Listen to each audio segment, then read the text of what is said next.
en Cuba. De eso vamos a estar hablando con nuestro entrevistado, que se encuentra justamente allí en La Habana, que es Fernando Martirera, que es arquitecto. Fernando, ¿cómo le va? Lo saluda aquí Darío Misraji.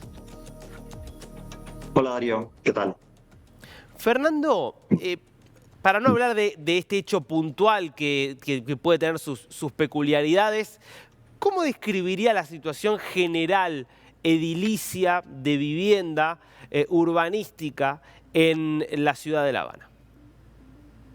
Bueno, la mayor parte de la ciudad se construyó en la primera mitad del siglo XX y estos edificios, además en las zonas más compactas y más céntricas, están frente al mar. Entonces, si tenemos la humedad relativa, tenemos la relación con el mar y tenemos esta fecha de caducidad casi a punto de culminar de estos edificios, al final la condición de las zonas más compactas de la ciudad es bastante alarmante.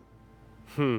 Eh, Uno diría, bueno, hay muchas ciudades del mundo, uno puede recorrer cualquier capital europea o no solo una capital, donde hay edificios que datan de principios del siglo XX, del siglo XIX, sin embargo no se están derrumbando.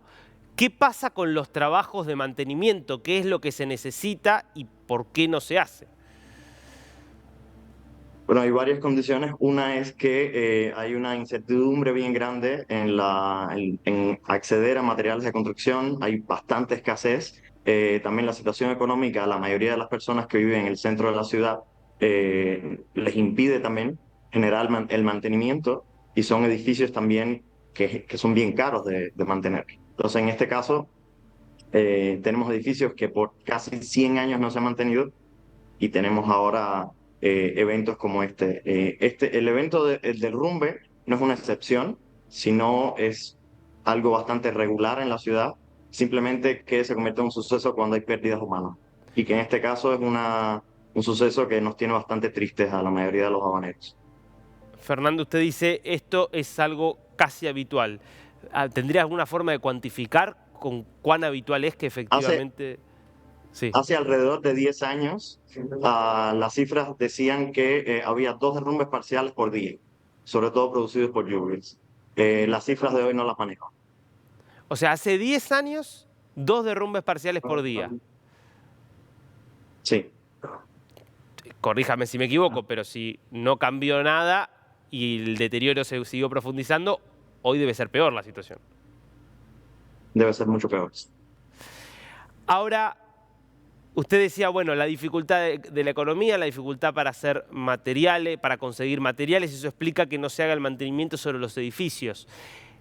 ¿No se han construido nuevos edificios, nuevos lugares para vivienda en los últimos 50 años que por lo menos sean edificaciones más modernas? Durante los 60, 70 y 80 hubo un proceso de construcción de vivienda social bastante grande, pero digamos que en los últimos 30 años la inversión ha estado radicada sobre todo en hoteles y cuestiones más gastronómicas y comerciales desde el sector estatal, que es el sector más grande de la economía. El sector privado, que es un sector pequeño y emergente, está de alguna manera cambiando la ciudad poco a poco, pero sobre todo en cuestiones comerciales. La vivienda es una rara inversión en estos días. Ahora, es verdad que mucha gente se ha ido de Cuba, pero también digo, ha habido un proceso de donde la población ha aumentado en muchos casos. Eh, si no se construyen nuevos edificios, no se hace mantenimiento sobre los viejos, hay también un proceso, digo, de hacinamiento donde hay cada vez más gente viviendo en edificios que están en malas condiciones.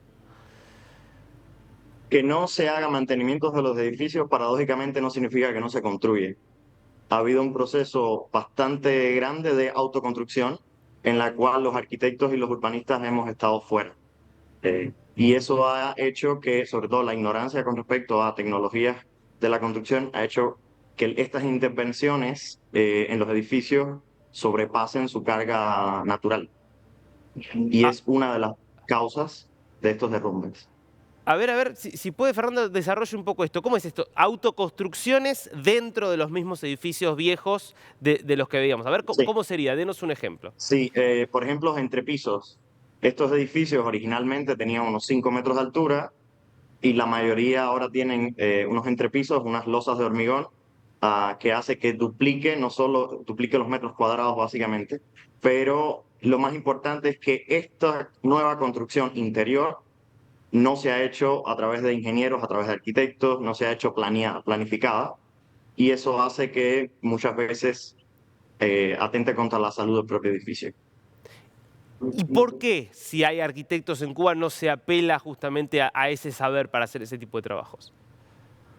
La arquitectura, sobre todo la práctica independiente, aún no tiene un marco legal, entonces existe en una especie de limbo en la cual el arquitecto como rol social desapareció de la sociedad y las personas tomaron la construcción por sus propias manos, Claro, porque desde los años 70. para modificar, por ejemplo, un departamento habría que solicitar el permiso del Estado.